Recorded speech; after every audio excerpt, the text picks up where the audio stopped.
let's look at one of the best floor routines that came out of the World Championship team final this past World Championships for gymnastics. Hey guys, I'm Bray. If you don't know me, I'm a former elite and All-American gymnast, and now I'm a gymnastics coach and judge.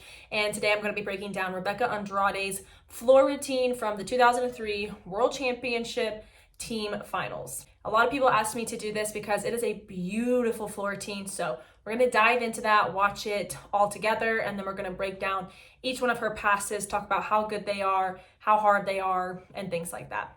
Also, I mentioned this in my previous video, I have now created an Etsy shop that is geared towards all types of apparel and soon all types of accessories that are sport oriented and a little bit more lifestyle oriented. So if you guys want to check that out, I'll leave it down in the link below. Thank you for supporting that shop if you have so already, and if you do decide to do it in the future. And thank you guys again for supporting my channel here on YouTube. I really appreciate all of the subscription and the likes and the shares and things like that. So go ahead and do that again. If you haven't liked this video, share it, subscribe, and let's dive into this floor routine brought to you by Rebeca Andrade.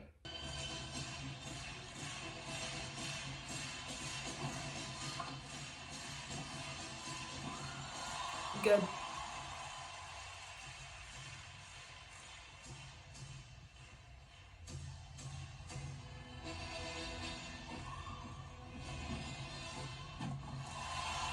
Good. Pretty. Really good artistry.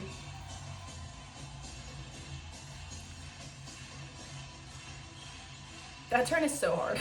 It was good too.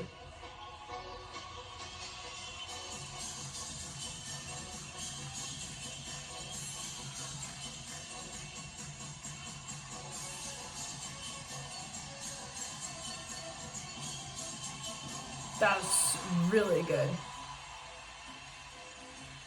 Pretty. Nicely done.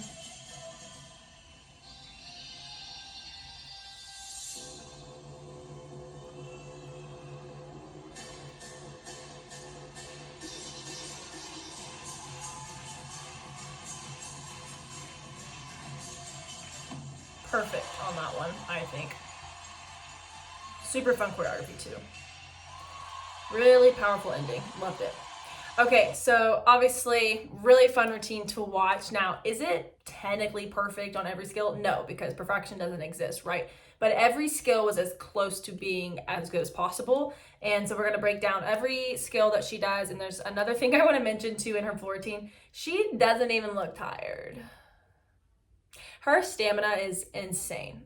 I don't know what type of training she does or how many floor routines she's done, but I need to know because she doesn't even look tired. Like, y'all don't understand how tiring floor routines are, especially when they're this difficult. So, All right, going into her first pass, she does a front full through, which is so that front full through means she does a front layout with a full twist, and then she has to step out of it to then go into a round off back handspring, double back full in. So we call that a full in, which means 2 double backs. And when it's a full in, it means you do a full twist on the first flip.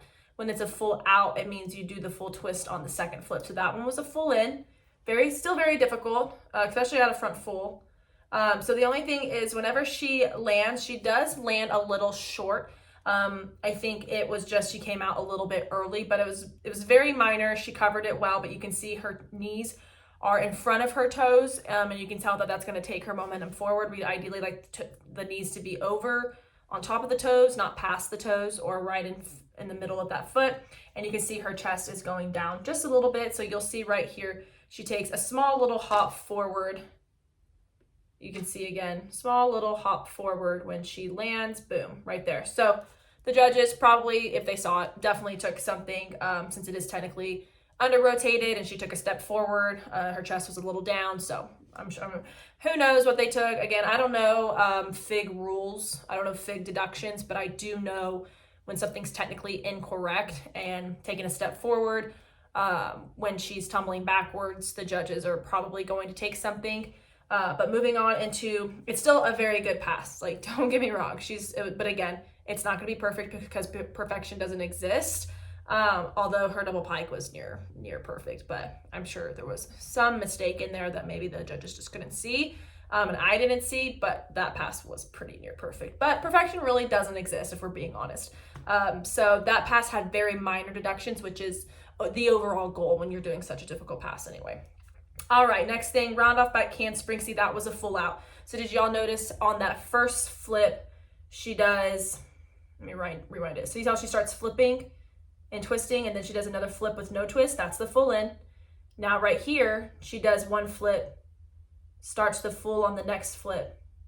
So that makes it the full out. Just think, if the first twist happens, it's happening on the inside, so it's a full in. If the last flip is the twist and the twist is happening on that one, it's happening on the last one, which is how you get out of it, right? So full out, full in, full out, full in. So let's go back and watch that again, because it's very good. And it's very difficult to do this in a laid out position because of aerodynamic reasons.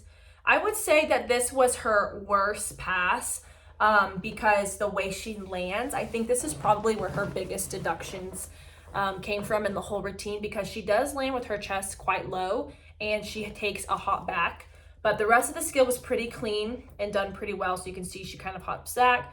Moving into her switch half, or I'm sorry, that's a switch full. Switch full, so you can tell she starts forward, she does a switch half and pulls the other half right around to make the full. Notice her 180 position, absolutely gorgeous. She goes above 180, love it. And probably the only deduction she got was landing with her feet apart. A lot of people don't even make this all the way around in the full twist. So the fact that she's making it all around the full twist is a testament to how well she can do this skill.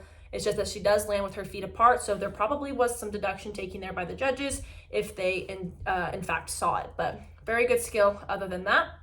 Then going into this turn, it's a double needle turn. At least that's what I call it, double leg up turn. There's a lot of things that you can call this, but I just call it like a double needle turn because she looks like she's literally in a needle.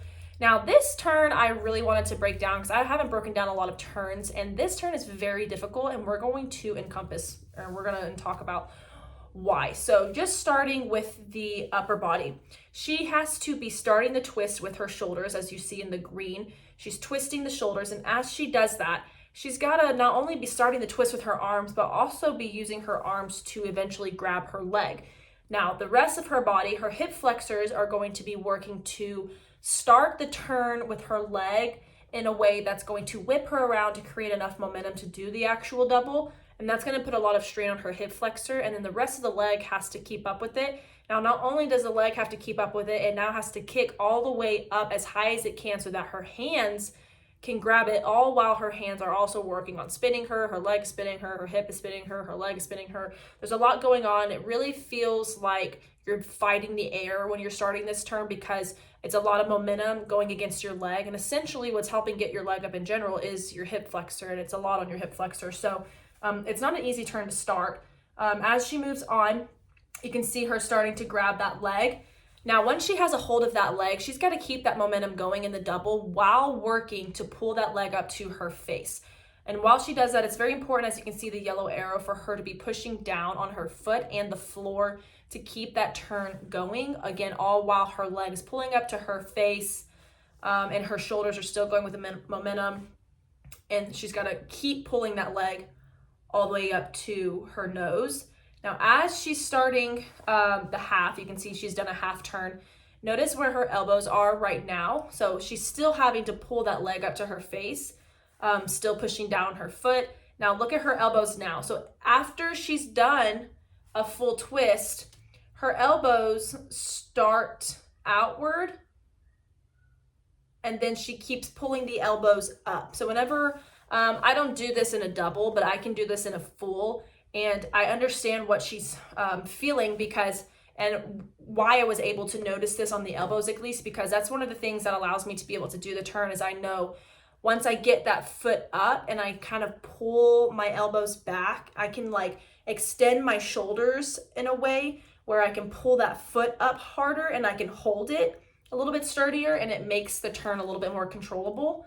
So that's something that I thought was interesting to point out, is how her elbows started versus how they're ending. You can see them pulling up behind her ears and just pulling to the side. And now she's in this beautiful needle position, and she's able to turn as quick as possible. See, now her elbows are all the way back here behind her head. And now she's gotten that needle past 180 and even more extended than it already was. And look how close her foot is to her face. The closer she can get that foot to her face, the easier she's gonna turn. You can see that 180, if not more, extension in the needle turn. So absolutely beautiful. Obviously queen, I had to put this here because this is just really, this is queen level type of double needle turning. And the fact that she makes it all the way around and actually overturns it is impressive. Moving on to the next skill. This is a stuck double layout, which is just absolutely crazy.